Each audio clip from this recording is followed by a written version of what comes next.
Estimados y estimadas, bienvenidos a este primer episodio de esta temporada de emergencia, por decirlo de alguna forma, de Sin Sentido Común. Estuve a punto de mencionar el podcast maldito, el otro.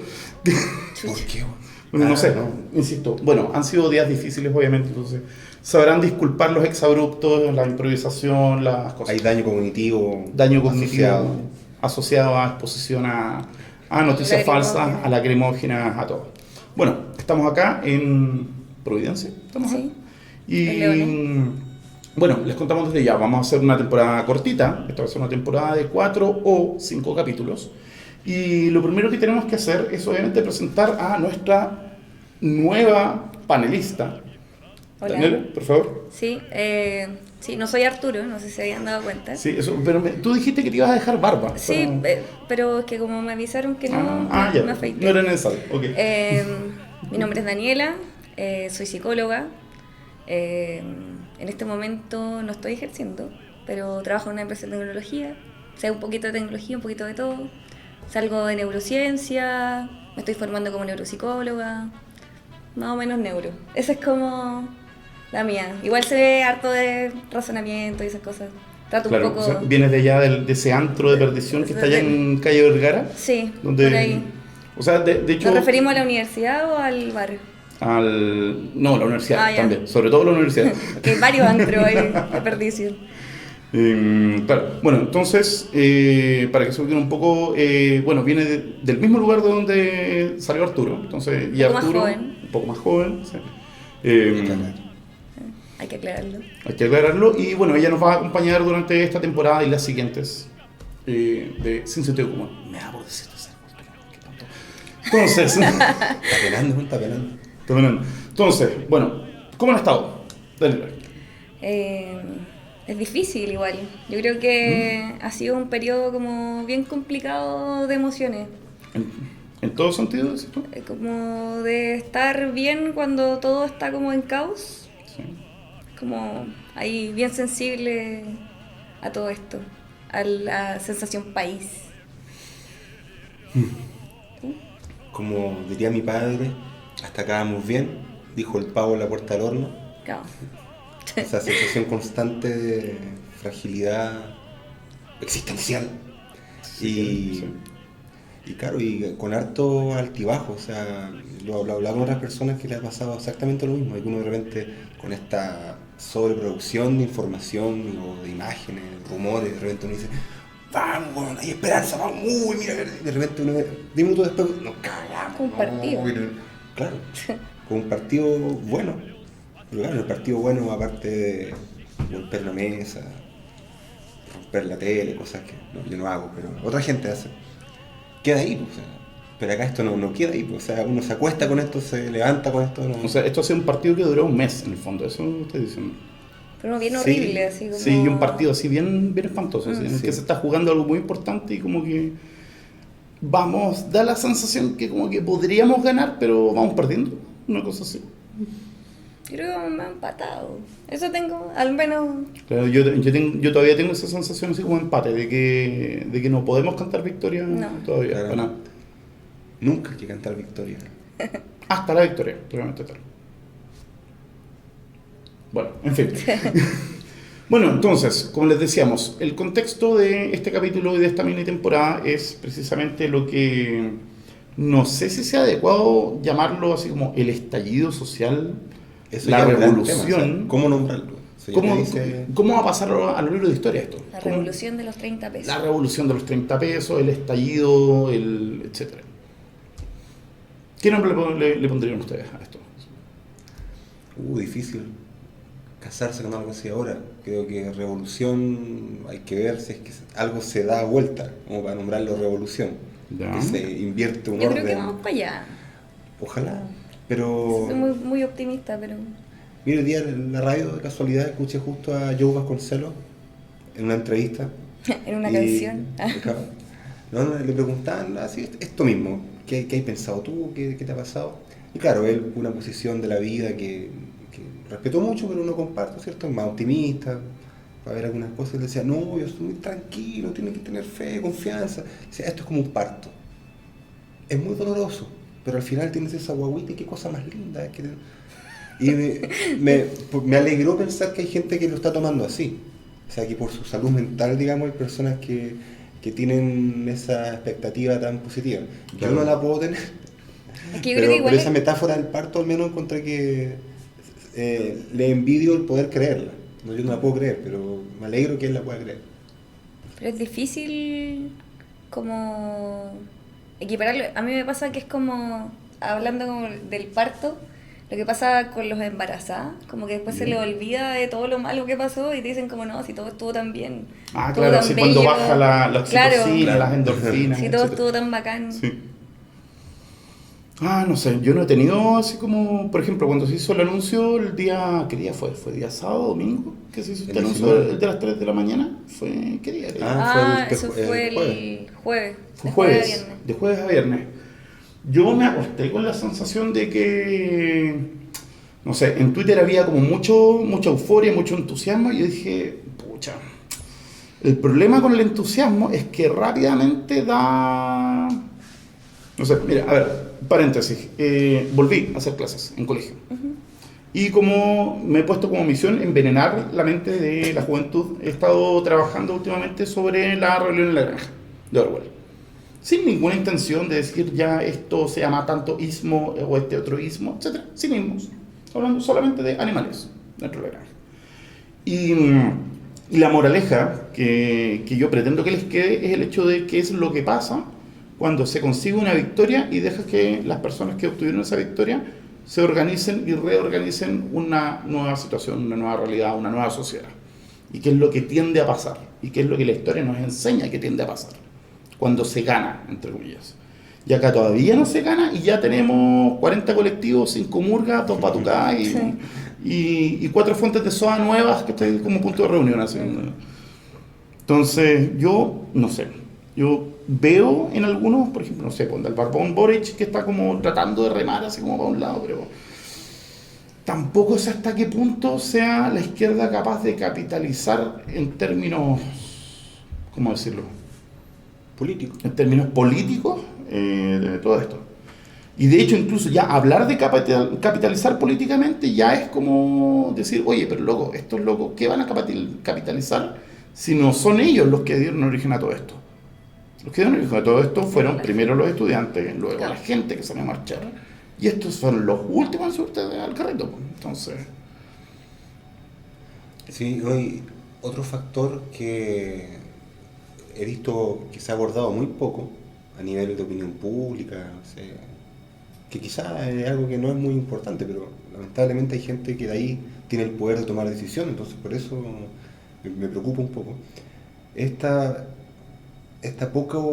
poca atención a que el gran movimiento social, este gran consenso que podríamos llamar que se ha generado con que el neoliberalismo está obsoleto, con que hay que avanzar hacia una sociedad con un cierto piso de protección social, no es algo que venga solo de la izquierda.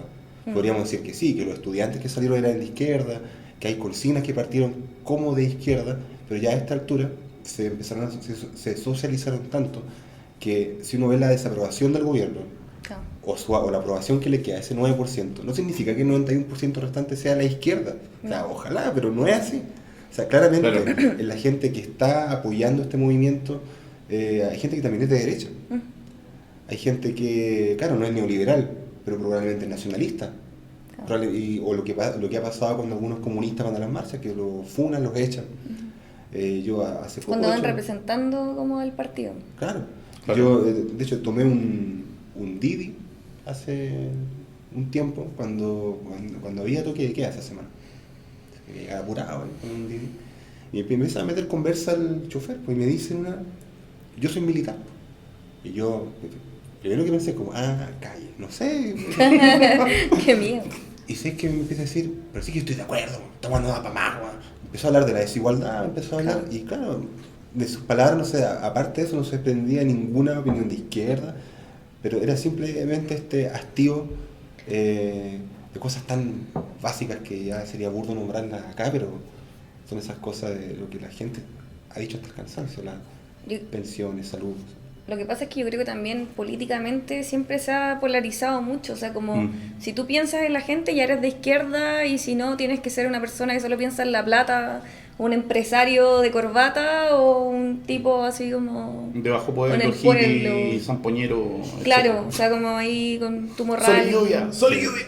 Entonces, yo creo que también ahí hay una movida como mala política desde todo el gobierno que está ahora, que también se está planteando desde ese punto, así como estamos hablando como de economía, estamos hablando de cómo lo vamos a hacer con la plata, pero sin incluir de alguna manera como la agenda social real de lo que se está pidiendo, o sea, que es como un poco lo que pasó con el cambio de gabinete. Claro, sí. O sea, que ¿tú encuentras que fue una medida superficial, así como cosmética casi? O sea, yo creo que hay algunos cambios que fueron relevantes. O sea, sacar a Chadwick fue como de las cosas necesarias, claro. porque yo Sí. creo que si no se iba a quemar Chile. Pero, no sé, me queda dando vuelta la ministra del Deporte.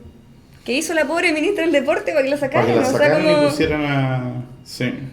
No, esa cuestión igual fue, claro, en parte fue acertado, pero en parte fue impresentable también. Pues, o sea, sí, se sabía que los 3 ministros cuestionados eran precisamente, Educación, aparte de salud. Chadwick, era Cubillo en educación, Gloria Jata en transporte y Mañalich en salud. Sí.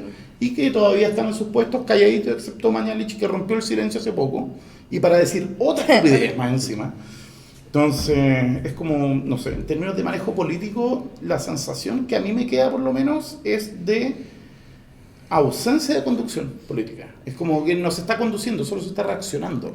No, yo creo que también es como no solamente un mal manejo político, sino que un mal manejo comunicacional. Porque si tuvieran alguna Pésimo, razón sí. para decir así como, oye, ¿sabéis que tenemos que dejar a Mañalich porque tal y tal razón, estamos con un proyecto, no sé?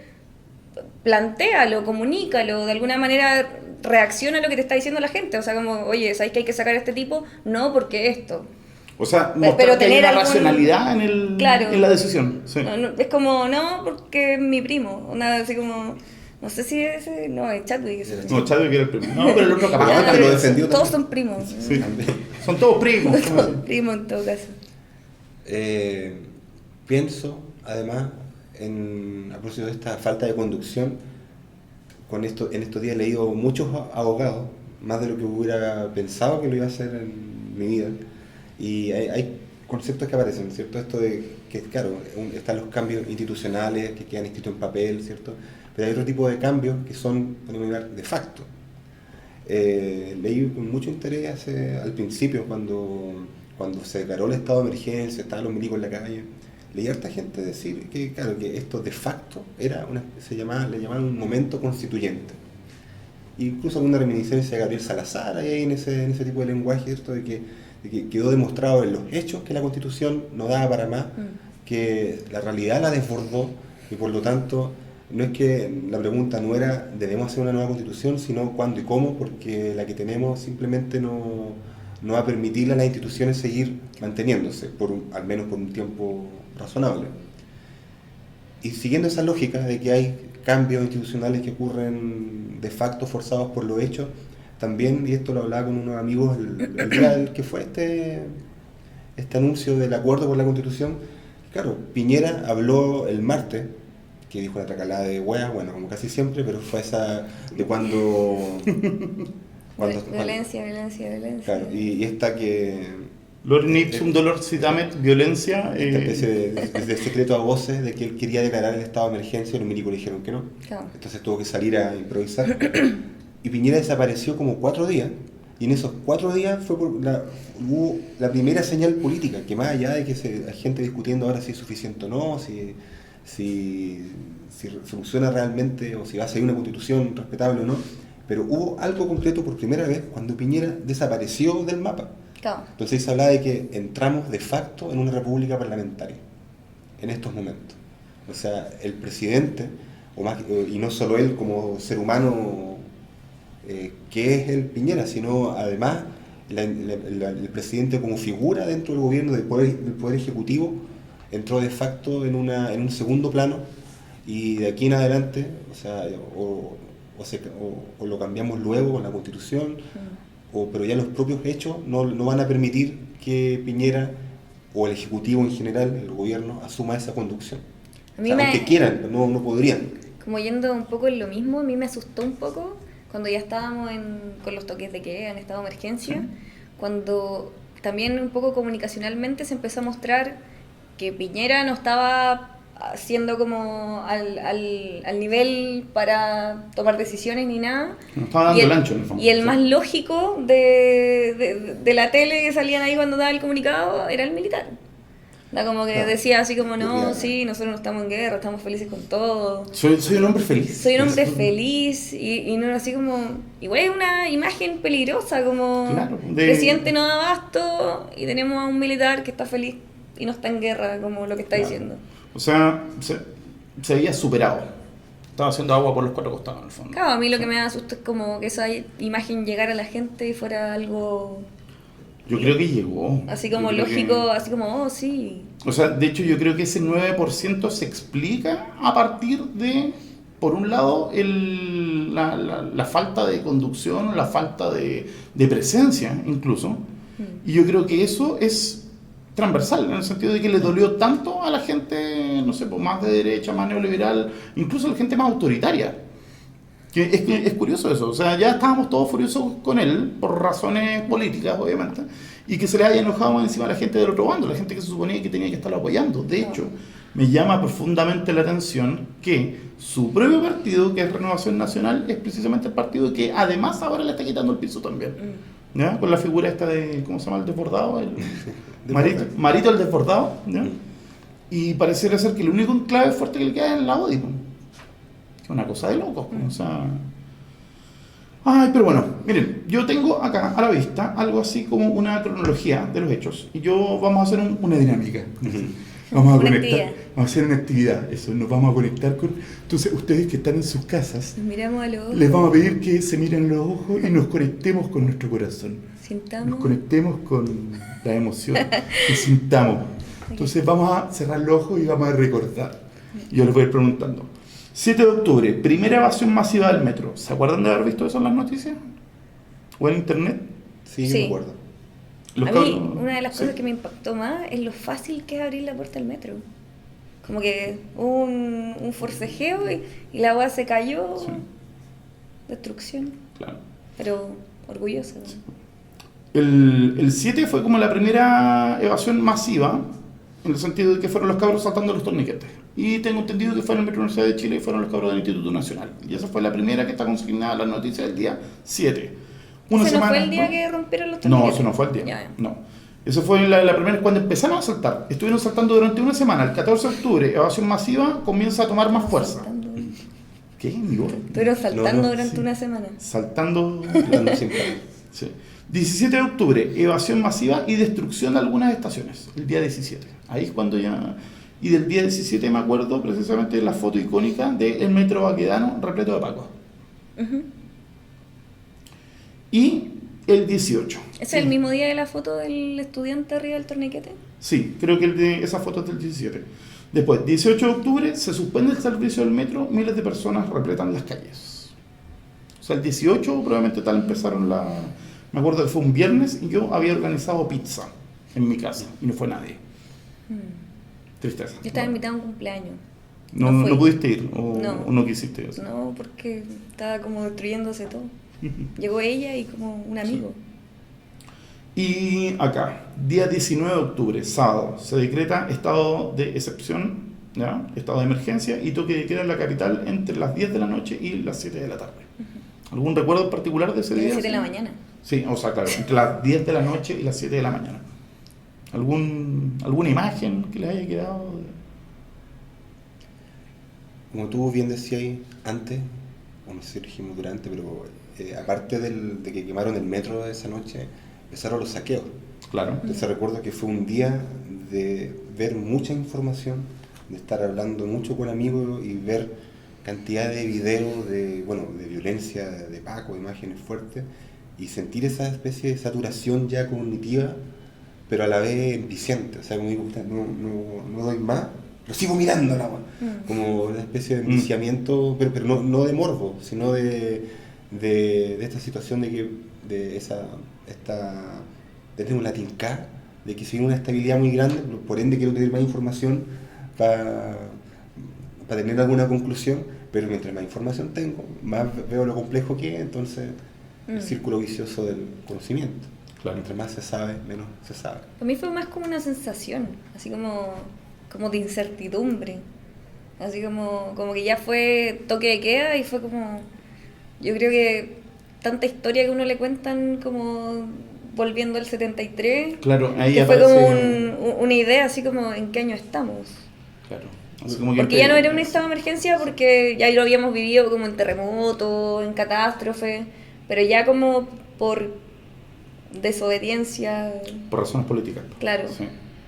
De hecho, yo ese día andaba haciendo una pega y tuve que tomar un taxi para tratar de ir a la casa de mi hermana porque caché que no podía ir a mi casa. Y me bajé del taxi en la esquina de la Florida con Walker Martínez, donde hay un mall, un pequeño mall y un supermercado. Y veo que iba gente saliendo del supermercado con costillares, con jabas de chela, con botellas de pisco sour, así, era como una cosa así como bien alegre, entre comillas, hasta el momento. Cuando de repente veo que iban saliendo unos capuchas a guatapelá, así, encapuchados, guatapelá, con buzo y iban con las latas de los cajeros. Y yo ahí en ese momento fue como que, au, esto es grave. Esta cuestión no es solo un onda, vamos a sacar el supermercado, etc.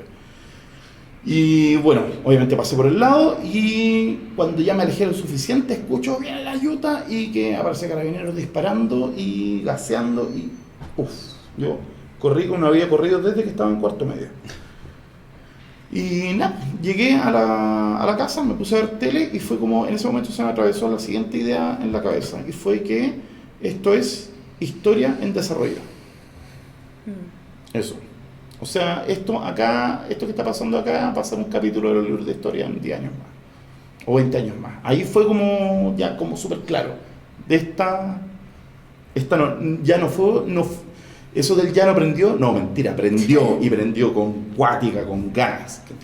Y ahora la pregunta es cómo se va a apagar o cuándo se va a apagar. Así. Como dijo alguna vez Mao Zedong, ¿cierto? Una sola chispa puede encender la pradera. Bueno, sí. Ahora, eso fue el día, ¿cuándo? El día 19. El día 21 dice, Congreso despacha proyecto que suspende el aumento de la tarifa del metro y ya habían fallecido 15 personas el día 21. Día 22, presidente anuncia paquete de medidas de corte social. Todas estas medidas de este pequeño porcentaje acá, que vamos a subir el sueldo mínimo, un porcentaje del porcentaje del subsidio. 20%. ¿Sí? 20% que el último eran como, ¿cuánto? Como 120 lucas. Sí, de la no era pensión como 60 solidaria. lucas, una cosa así. No. El sueldo mínimo era que el Estado, a los que ganaran menos del mínimo... Era ese bono, pero ese era el ingreso mínimo. Claro. Que eran 350. Claro, porque ya eran 350. Y las 20 lucas era de las pensiones mínimas, básicas, solidarias. Igual ahí a mí me dio esa sensación como que no lo pensaron. O sea, como que fue como ya démosle un par de lucas a la gente, en verdad. Así como que si fuera a calmar algo y yo creo que al final terminó encendiendo más todo, porque era como una burla. Yo esa sensación tengo, que como que todas las medidas que se tomaron y que fue la frase de la semana, ¿te acuerdas cuál era la frase de la semana? No entienden nada de eso. No entender nada, esa era una, pero la otra. Estar apagando el fuego con benzina. Exacto. Ya, 25 de octubre, primera convocatoria masiva en Plaza Italia, 1.200.000 personas. El 25 de octubre fue la marcha más grande de Chile 1. Y de hecho, cada semana fue la marcha más grande de Chile 1, etc. 26 de octubre, se levantan los toques de queda en la mayoría de las regiones del país. ¿Ya? 28 de octubre, cambio de gabinete. 30 de octubre, se informa que 109 personas han llegado con trauma ocular severo al Hospital del Salvador. 1 de noviembre, 37 marchas a lo largo del país. Eso también fue interesante. Todo esto partió como un movimiento, entre comillas, en Santiago y se transformó ya no en una cosa local, sino que a nivel nacional. Santiago no es Chile. Santiago no es Chile. Y yo creo que más o menos por esa fecha también empezó el plan de... Mira, no sé si sea responsable llamarlo plan probablemente tal, pero da a sospechar de que hay algo. Que es el tema de...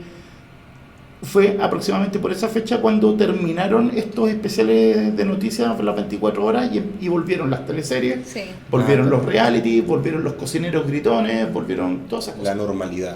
La normalidad televisiva. Claro, de hecho, una marcha que se llama algo así como de no volver a la normalidad, no me acuerdo cuál era el concepto. a propósito de cuando terminó el toque de queda, Sí. de que esto no es normalidad, o ya no hay normalidad, no me acuerdo. Bueno, 2 de noviembre, el Instituto Nacional de Derechos Humanos dice que ha interpuesto 132 acciones judiciales por torturas y cifra en 4.316 los detenidos. 3 de noviembre, la Municipalidad de Santiago informa cierre académico del Instituto Nacional e Internado Barros Arana, que le cerraron el año a la mala. Y esa cronología tengo hasta ahí. De hecho, ¿qué podríamos agregar de las últimas semanas? Así como relevante. Así. La discusión del cambio de constitución. Claro, ha sido el tema, y de hecho es el tema que vamos a abordar en el próximo capítulo. Es en sentido común. Vamos a tener invitados, no podemos decir quién, pero vamos a tener invitados. Y yo creo que es momento de que hagamos nuestra pausa de tomar agüita, ir al baño, secarse la respiración en mi caso. Prender el aire. Prender el aire acondicionado. Entonces, bueno, eso. Ustedes saben que lo que para nosotros es una pausa de media hora, para ustedes es una pausa de 10 segundos. Así que volvemos al tiro en... Sin sentido común. Recuerda que puedes seguirnos en Twitter e Instagram en el @sinsentidoc. También puedes encontrarnos en Facebook en la página Sin Sentido Común Podcast. Ya estamos de vuelta en este segundo bloque de este primer episodio de esta tercera temporada. Viste, demasiados números, por eso me confundí. De Sin Sentido Común. Ya, de hecho, temporada de emergencia, literalmente. No nos hemos puesto de acuerdo con el nombre que le vamos a poner a la temporada. Así como temporada de bajo sitio, una cosa Sí, así. ¿eh? Sepultura, estoy de acuerdo. Sin Sentido Bueno, Común, buen estado tiempo. de sitio, una cosa así. Sí. Ya, y bueno. Vamos a venir con un gorrito de emergencia. Claro, deberíamos tener así con una baliza, una cosa Una así. baliza. Sí. Bueno, de hecho ha sido como bien improvisado, hay que decirlo ya. De hecho estamos acá, ¿podemos decirlo? ¿Dónde estamos? Sí, digamos, bueno, estamos en la oficina de Prey, les mandamos muchos saludos. Gracias por prestarnos este espacio para hacer este primer capítulo. Puede que esta temporada sea itinerante, puede que grabemos otro episodio más acá, no sé. De hecho eso lo vamos a ir viendo ahora en el camino. Si no rompemos nada. Si no rompemos nada, eso, y si es que los vecinos también no nos denuncian, no sé. De repente, de que están grabando podcast comunistas. Pues de hecho, no sé si notaron de que le cambié el color del logo y saqué la bandera roja. Claro. Y lo dejé con el fondo negro, que es como más adecuado al... A la situación. Pero lo que me preocupa es que la combinación de colores amarillo y negro invita a comparaciones con otras cosas que tienen color amarillo y negro. Pues. No sé, Star Wars, pienso yo lo más se puede parecer. Sí, tiene, ya, Star Wars, es por Star Wars. Sí. No tiene nada que ver con capitalismo No, revolucionario. Tiene que ver con- no nombremos. Oye, eso fue un hecho bastante espantoso que yo creo que no se nos puede quedar fuera. Tenemos que hablarlo en algún momento. Que otro de los hitos fue precisamente cuando este señor Cobain, John Cobain, va y abre fuego contra un manifestante en Reñaca. Sí. Y que fue bastante mediático, fue muy comentado eso porque era como muy simbólico de la forma en que se ha procedido con respecto a los manifestantes en general versus los manifestantes, ¿cómo decirlo? Chaqueta amarilla. ABC1 o los manifestantes chaqueta amarilla, etc. ¿Cómo han visto ustedes ese contraste, digamos, entre lo que es la cobertura, el trato, entre... O sea, yo creo que desde las palabras que se usan, así como el ciudadano de Vitacura. armado y el delincuente. Claro. O sea, ya se hace una distinción inicial de qué se entiende como mejor que otro. Claro. O sea, yo creo que también las repercusiones que tuvo él son bastante menores a lo que hizo. Claro. Probablemente si eso hubiera pasado en Puente Alto habría sido distinto. Bueno, y en Puente Alto pasó algo parecido, que una persona creyó que lo iban a saquear, Sí. puso a disparar y mató a una persona, un caballero que iba camino a su trabajo. Bueno, él se entregó, asumió su estado de locura, digamos, no sé en qué sigue eso. Y claro, si uno hace un análisis de discurso, como tú bien decís, o sea, o el que está, este hombre joven, ¿sí? El profesor que está preso por la ley de seguridad del Estado, que fue que rompió un torniquete, también, porque conceptos se asocian, o sea, el delincuente, el antisocial, versus, o sea, no sé si pasó ahora, porque no quise ver muchas noticias ni leer la prensa más masiva, pero me acuerdo cuando pasó lo de Nido, que se suicidó el administrador de ese sitio, Claro. que mucha gente comentaba cómo los medios le hacían perfiles después que había muerto, destacando, no sé, que era un gran alumno, Claro. que era muy inteligente.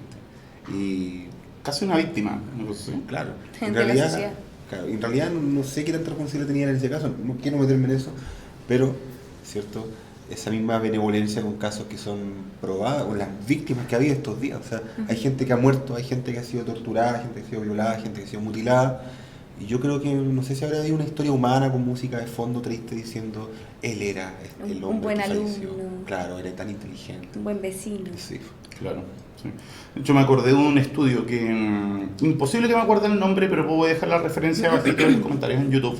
De un artículo que publicó un lingüista, me acuerdo, la década pasada. Fue como el 2000 algo, 2008, una cosa así. Un artículo de un lingüista que él simplemente hacía análisis de discurso a las cartas que escribía Álvaro Corbalán desde Punta Peuco. Ah, pero qué buen artículo. Y el artículo, precisamente, el gran hallazgo, o sea, no era un hallazgo, era una cosa bastante obvia, pero él lo que hacía era discutir la significación del hecho de que en todo momento que Álvaro Corbalán se refería a gente de su bando, a militares o a personas de derecha, hablaba de personas, de ciudadanos, de militares. Mientras que cuando se refería a las víctimas de las violaciones de los derechos humanos, siempre hablaba de sujetos, individuos, pero no de personas. Y era claro, pues, de que la pregunta que él se hacía, o que yo recuerdo que se hacía, o si no lo hacía él, me lo preguntaba yo, es cuál es la relación causal ahí entre usos lingüísticos, o sea, entre el uso del lenguaje con la conceptualización. Mi impresión es que el lenguaje es un efecto de la conceptualización previa que está ahí. Pero la pregunta es cuánto hay del proceso inverso, que de tanto acostumbrarse a escuchar ciertos términos asociados, uno termine conceptualizando producto de haber sido expuesto a ese tipo de lenguaje. Cuando hablamos esto de que el lenguaje crea realidades, así como... Bueno, ha sido hermoso eso verlo cuando los medios, y sobre todo al principio, trataban de ir a buscarle a la gente con esa conceptualización, así como, oiga señora, está complicada la cosa, tiene que caminar harto con los vándalos, y que la gente en este hastío vino la contrarrespuesta, es decir, usted está manipulando, ustedes están enfocando la cosa de un punto de vista que no es menos ideológico que el que supuestamente quieren denunciar. Hoy día se viralizó, no sé si vieron un video de un joven, En Maipú, sí lo vi. el de Maipú, Sí, que era hermoso. que de alguna manera hace la crítica también a la prensa en ese sentido. O sea, que quizás no es el periodista, pero sí el editor de el canal, el que está mostrando de alguna manera, y no solamente como no mostrar las dos partes, sino que también como en proporciones.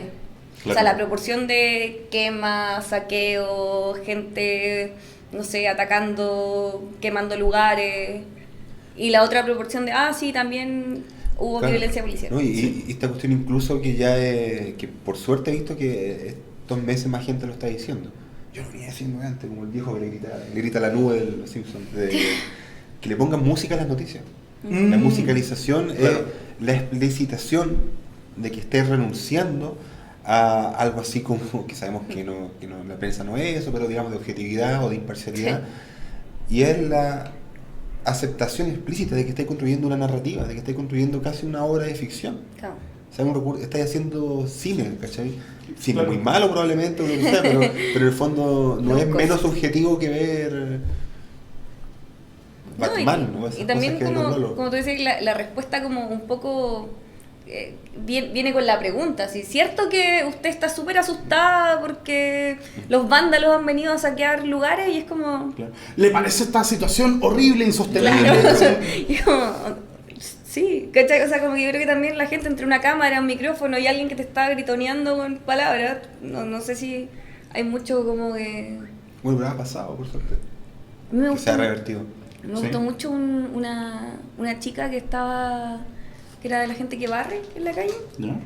porque después como de las protestas queda la embarrada así. Sí, pues, obvio, Y pues, va- de hecho, alguien tiene que barrer. Claro, va el periodista y le dice así como, ¿y usted está cansada de que la gente ensucie?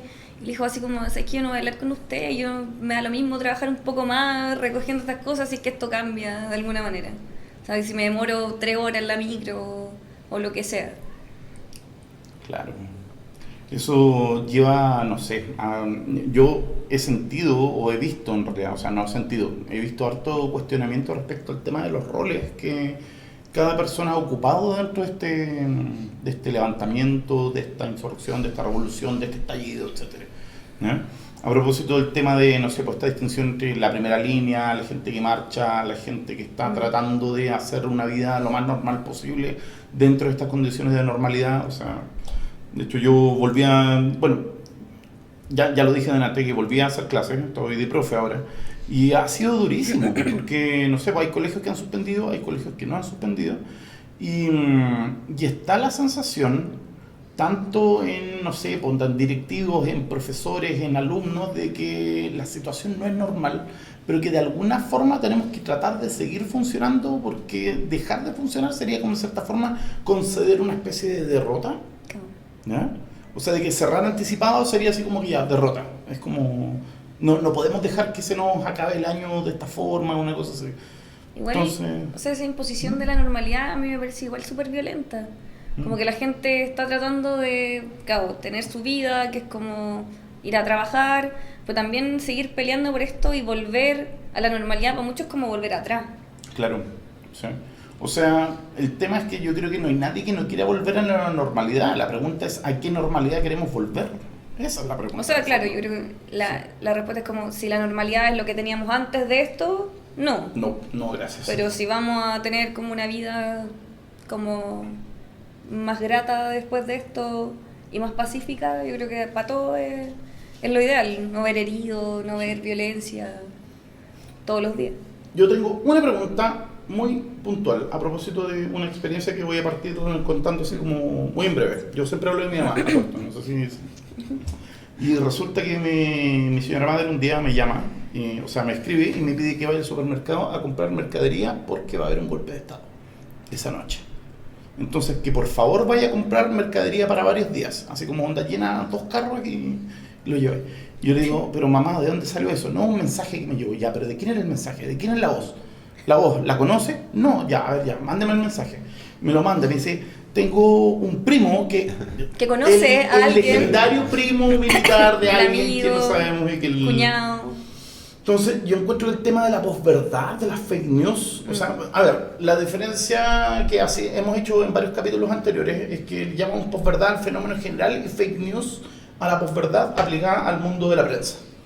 Pero aparte de el reporteo sesgado que podemos ver quizás el reporteo sesgado que podemos ver en los canales de televisión y en los diarios, hay que agregarle toda esta otra dimensión desconocida que es la posverdad de los grupos de Facebook, los grupos de WhatsApp, del tuiteo que se viraliza, etc.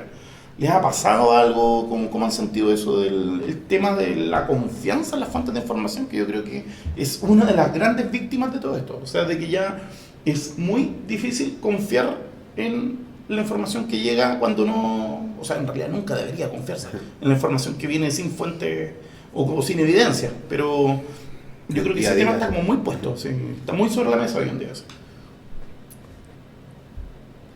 Sí. Yo escuché ese audio también, me llegó por alguna fuente ¿Cuál? familiar, El del ese primo. de golpe de estado, y El lo golpe de mismo, y que quiere comprar cosas. Claro, y eso, Era una mujer, ¿o no? sí. Era como por su guagua. Yo no lo digo por usted, lo digo por su guagua. No. Y claro, y tan bien hecho, si uno lo analiza en términos de guión, ¿cierto? Como tú decís, apelando a algún miedo superior a uno, que son las guaguas. Dicho, no, pero mira, yo no lo digo para alarmarlo, ¿ah? Sí. Así como, yo no te estoy También lo amenazando, así como esa violencia camuflada. Y yo creo que esto lo habíamos hablado antes, ¿cierto? La primera temporada, con la elección de Trump, cosas así, y que se ha escrito mucho al respecto de si es que acaso las redes sociales son compatibles o ni siquiera compatibles, sino serán que acaso impiden esta cosa que hemos llamado democracia. O sea, no será que tal cosa que llamamos democracia, el sistema de partidos que compiten, que la gente vota y hay un accountability que se le dice, ¿cierto? A la autoridad, No. que pedirle que te rindan cuentas. Accountability, podríamos decir algo así, una responsabilización, una cosa así. Sí, me gusta más que accountability, me gustan los anglicismos. Que esa cosa que de partida nunca funcionó tan bien en ningún lado, pero hagámonos así, metamos la basura debajo de la alfombra un poco Claro. y sí, hay democracias ejemplares, por supuesto. Los países nórdicos son demócratas. Pero, Finlandia, Suecia, claro, ya. claro, podría ser que, claro, que estas, para copiar para ocupar el lenguaje de ese rector que ustedes conocen muy bien, ¿cierto? Que escribe en un diario muy tan ideologizado. Uno chico, Carlos Peña, canoso. Carlos Peña, Mercurio, Carlito. estas pulsiones humanas, Sí. pareciera ser que estas pulsiones humanas encuentran en estas cositas que ocupan los lolos más formas de expresarse de las que antes teníamos. Porque claro, el mono violento que todos somos, bueno, vemos un partido de fútbol, agarra a chuchar con que está al frente y bueno, vamos a la casa y se nos pasa.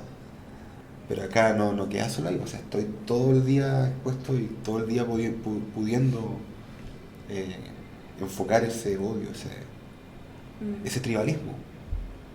A mí me impacta también el uso como, o sea, siempre ha pasado, pero como ese uso como a mi favor de la información, Sí. que es como, da lo mismo, o sea, yo, WhatsApp familiar, para mí es como un facepalm constante, que es como, no, mira, están saqueando, y claro, y mira los políticos de izquierda que están diciendo estas cosas, y es como, así me llegaron también como estas imágenes que son falsas, como de tweets de políticos, como el típico, hay Sí. unos típicos de Cast, hay otros de la Camila Vallejo, que es como, sí, qué bueno que se vaya a destruir todo y volvamos con mi general Maduro, y es como...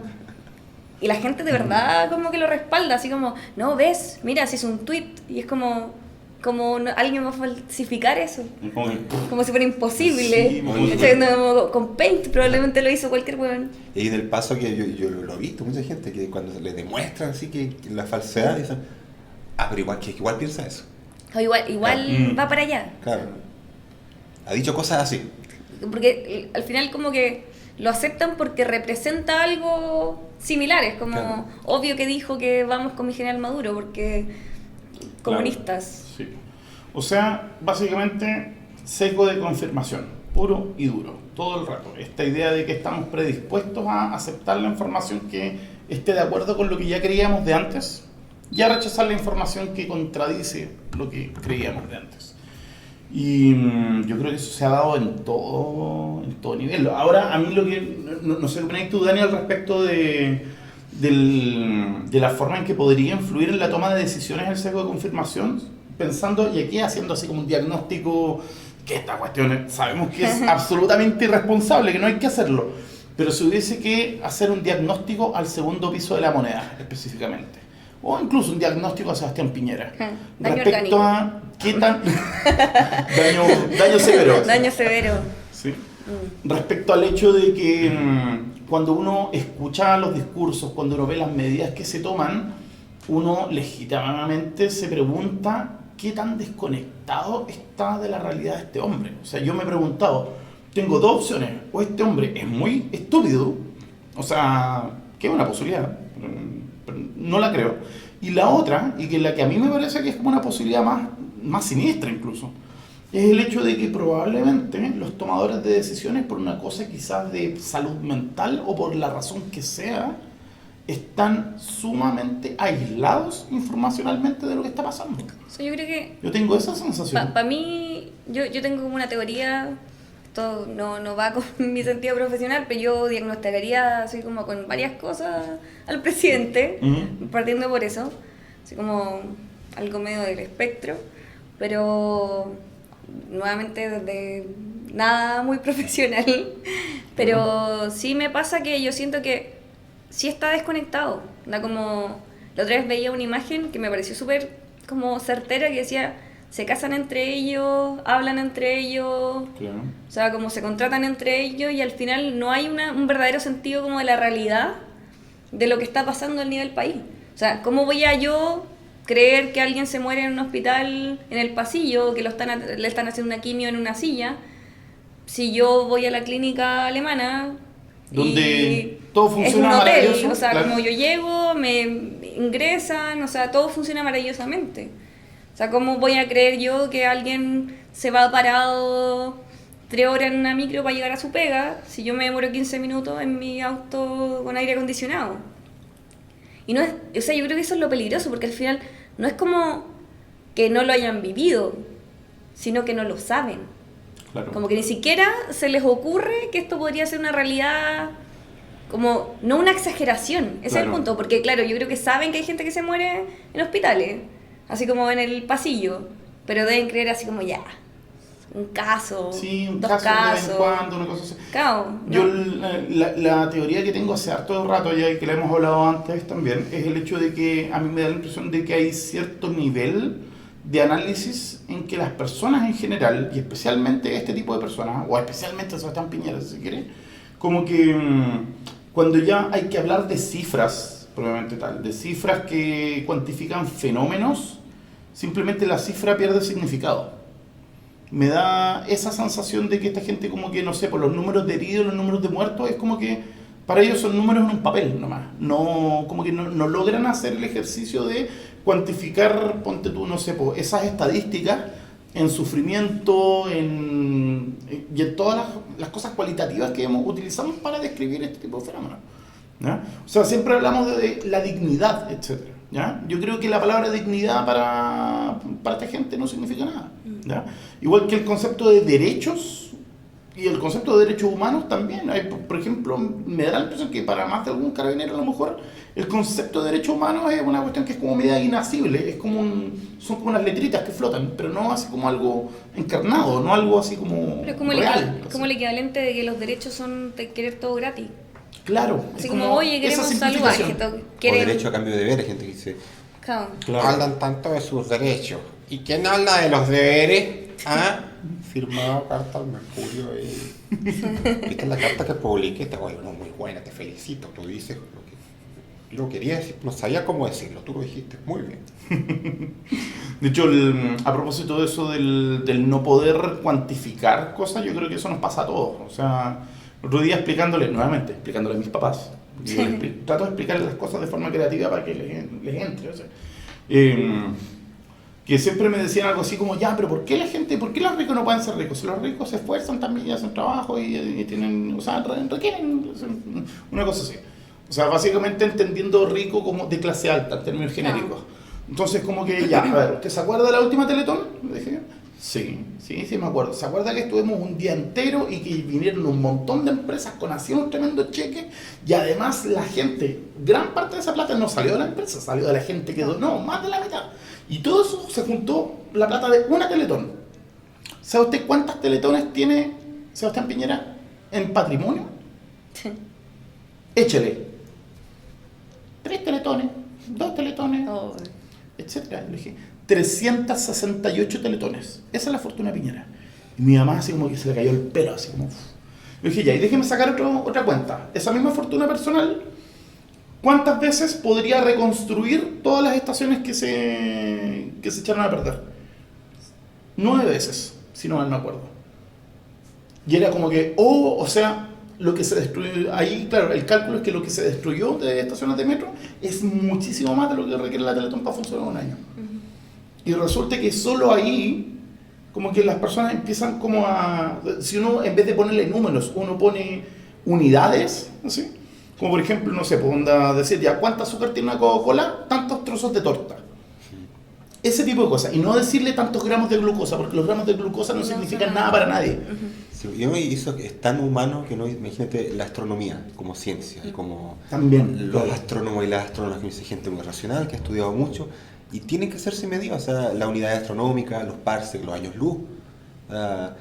Aparte de una cuestión de ahorro del papel de estar escribiendo la cachada de cero, o sea, también una cuestión psicológica, pienso que va por ahí, o sea, si uno dice que la distancia de la Tierra al Sol, no, bueno, esa es una unidad astronómica, pero que de aquí a Plutón son no sé cuántos millones de kilómetros, uno dice, es harto. Por eso uno dice, son 7 veces la distancia que está la Tierra al Sol. Como que uno ya viene Porque la galaxia más cercana está a no sé cuántos años luz. Hay una Es como, cuestión súper ah, entretenida, ah. que es como la escala del universo, ¿la han visto? Sí. Sí. Y que va así haciendo la proporción y uno así como que ya se siente ínfimo. Bueno, y nuestros Momento ingresos, emotivo. pero uno también siente ínfimo versus ingresos comparado con Con los esto. de Piñera. Claro, o sea, ¿cuántos sueldos mínimos? De hecho, vi un cómic que decía algo así de que ya, para tener la fortuna de tal persona, yo tendría que trabajar 250.000 años Claro. ganando el sueldo mínimo. Era como que 250.000 años, que son mucho más de la historia registrada Claro. que tenemos. Pues, bueno, en fin. Arturo, a todo esto, que tenemos que mandarle un gran saludo a nuestro prócer, ¿ya? Y a esta altura es nuestro padrino, nuestro ángel guardián, Arturo Pérez, que está en Canadá en estos momentos. No se lo llevaron preso, está en Canadá, el país, en la del norte blanco. Y ya, pues, pucha, muchos saludos. Arturo nos mandó un pequeño... una pequeña tarea. Entonces yo quería leer... ¿Me alcanzas tú? Ah, que yo hice un punteo, así como un resumen del núcleo de la tarea de Arturo. Ya. Podríamos dividirlo en 3 temas. Uno, el pensamiento crítico. Ya. En el medio de esta crisis es qué uso le podemos dar tanto a nivel exterior, o sea, cómo analizamos la información que nos llega, cómo evaluamos, si somos realmente capaces de evaluar la veracidad de lo que habíamos hablado, ¿cierto? Claro. De decir, bueno, esta gente tiene autoridad para decir algo, o yo estoy predisponiéndome por su ideología, y también a nivel interior, que es donde entran los sesgos cognitivos. Claro. Eso se cuelga con el segundo punto, ¿cierto? Que es si es posible o cómo podríamos tener un tipo de discusión mínimamente racional al respecto de esto y bajo qué condiciones para poder llegar a algo. Claro. Y finalmente el rol de los, ¿qué puse acá? Divulgadores, sobre todo ahora que Sí. viene la Constitución. O sea, qué espacio tiene, y en realidad podríamos extenderlo a muchas áreas, porque lo más evidente ahora es la Constitución, uno diría abogados, Claro. pero también podríamos decir historiadores e historiadoras, o imagínate Filósofos políticos también. ¿sí? O cosas tan puntuales, esto que salió de los Mentolatum, ¿cachai? Salían estudiantes de, no sé si era química, bioquímica, química y farmacia, sí. sí. claro, refutando completamente que esa hipótesis que dijeron los pacos, que era... De que supuestamente si te echas mentolatum te hace peor. O sea, Claro. no alivia, sino Como que por el que- contrario, Mm. intensifica el... Entonces, claro, hay una responsabilidad de la gente que tiene un conocimiento en estos momentos y cuál sería. Claro. Sí, A ver, pero yo- lo he hecho bien, Arturo, he resumido. Sí. Con justicia, sí, ¿no? A ver, hay una cosa que quiero poner sobre la mesa, que obviamente no la vamos a resolver aquí, no la vamos a resolver ahora, y de hecho yo creo que es como un tema de investigación, así como para hacer un doctorado, una cosa así, quizás, De que le he tesis. estado dando vuelta al tema de la relación entre pensamiento crítico y libre albedrío. Bueno. Así, me voy a ir en la profunda, pero cortito. A ver, desde la neurociencia, mucho se ha dicho respecto a cuál sería el estatus ontológico o metafísico de la libertad individual. Respecto al hecho de que si el cerebro, no sé, pues activa tal zona antes de que tú tomes la decisión o antes de que tú sepas que tomaste la decisión, significa que el cerebro decidió sin ti. Y la decisión simplemente apareció a la conciencia. O sea que la conciencia no es la que toma las decisiones, sino que son otros sistemas los que estarían tomando las decisiones. Y no me acuerdo exactamente quién era el que lo decía, pero el eslogan era algo así como de que la verdad es que no tenemos free will, pero sí tenemos free want. Libet, el que dijo así. Libet, Benjamin es Libet. sí. Esta idea de que en realidad no somos tan libres cuando decidimos, pero sí somos libres para evaluar esa decisión que tomamos y chantar la moto y decir, no, espérate, onda pisar el freno, que uno puede pisar el freno.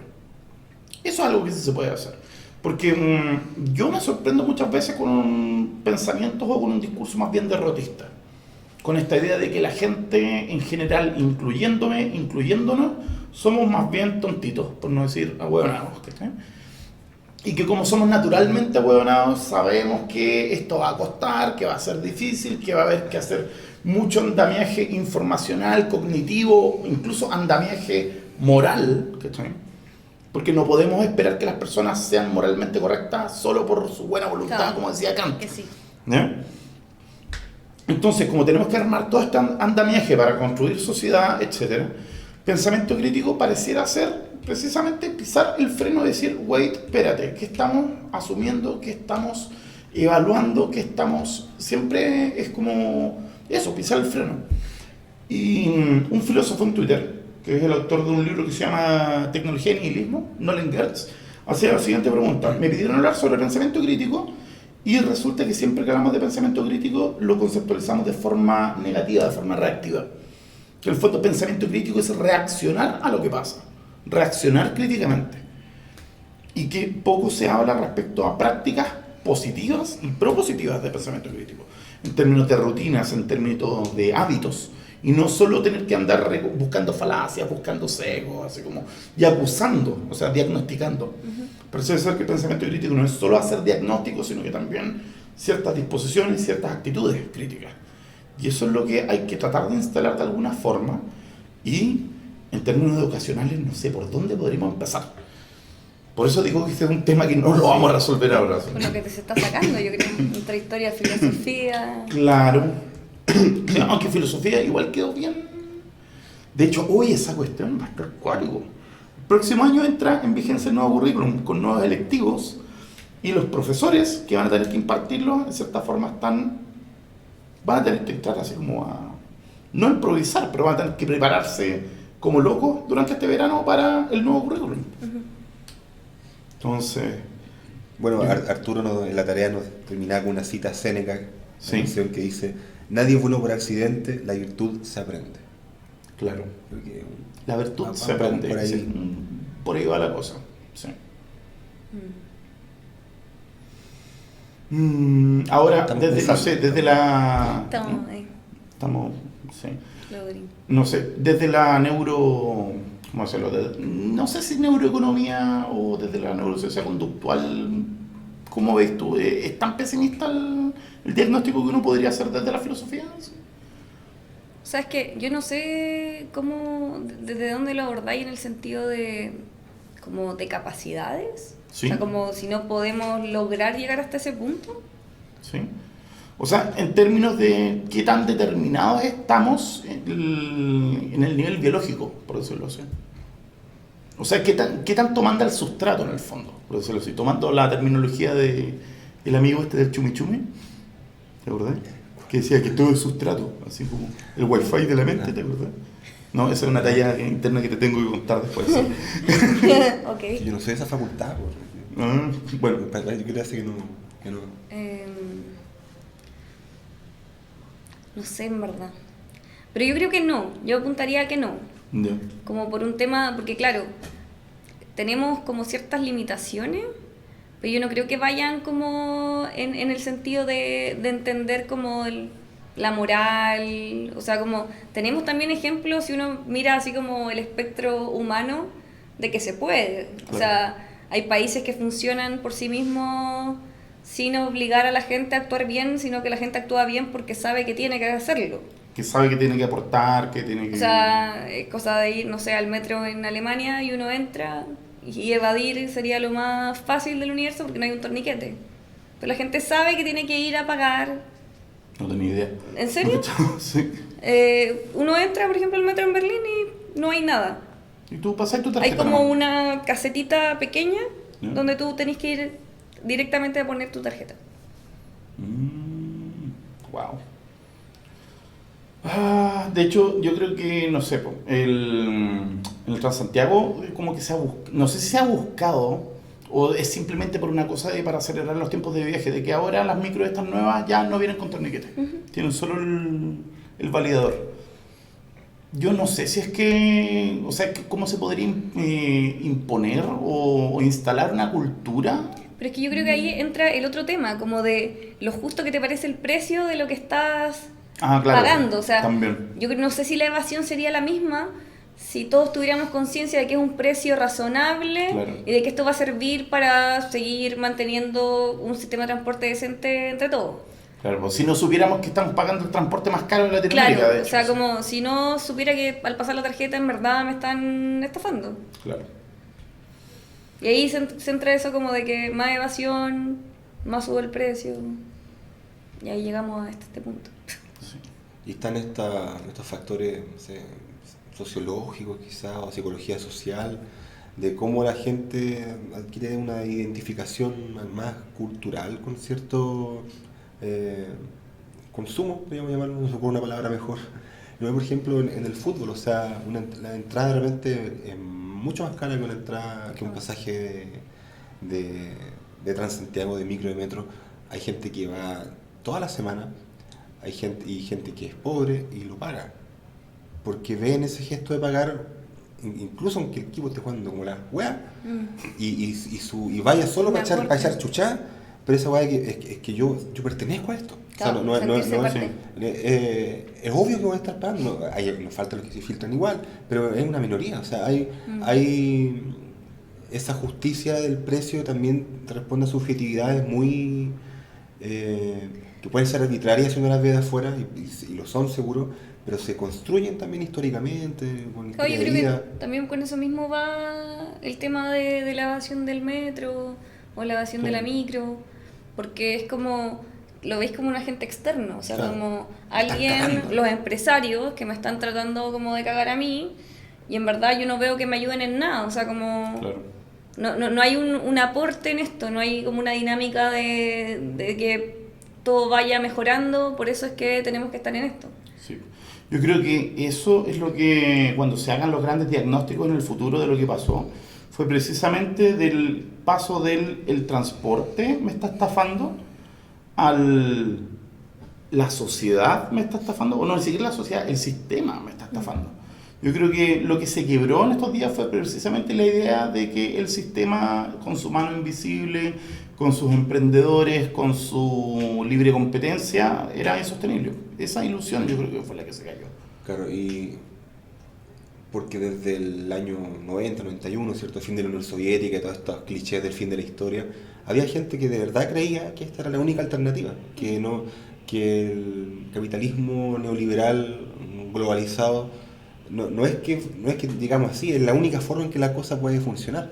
Entonces, como decís tú, se quiebra eso, y lo que me parece más interesante, no a cambio de alguna alternativa concreta, porque ni siquiera sabemos qué es lo No que sabemos viene, cuál es la alternativa. pero es tan imperiosa la necesidad de buscar otra, dada la insostenibilidad de esto, que se prefiere tomar ese riesgo. Y es como enmarcado, porque ¿cuál era el otro gran tema antes de que pasara esto? Era el cambio climático. Claro. Antes que se venía, bueno, la gran sequía en Chile, Claro. la reunión que se iba a hacer acá, y esta noción, o sea, de que lo queramos o no, por las buenas o por las malas, la institucionalidad vigente, el sistema económico global no es sostenible. Entonces, o cambia por la la buena buena. o por la mala, siendo que es por mortandad por millones y Por reducción de la población, en el fondo. Claro. Claro. Bueno, yo creo que ha llegado el momento de despedirse, porque tampoco podemos exigir la atención. Siempre hemos dicho que la atención es un bien escaso, preciado, y hoy nuevamente les agradecemos que nos estén prestando su atención. A diferencia de las temporadas anteriores, en vez de hacer capítulo semana por medio, vamos a hacer un capítulo a la semana. Sí.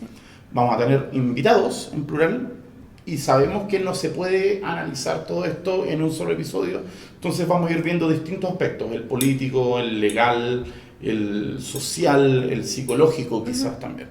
Entonces los dejamos invitados, obviamente, a que sintonicen el resto de los capítulos que vienen, que compartan, y bueno, nuevamente darte una gran bienvenida. Muchas gracias por... Bienvenida a la familia. Bienvenida a la familia sin sentido comunista. Sí. ¿Sí?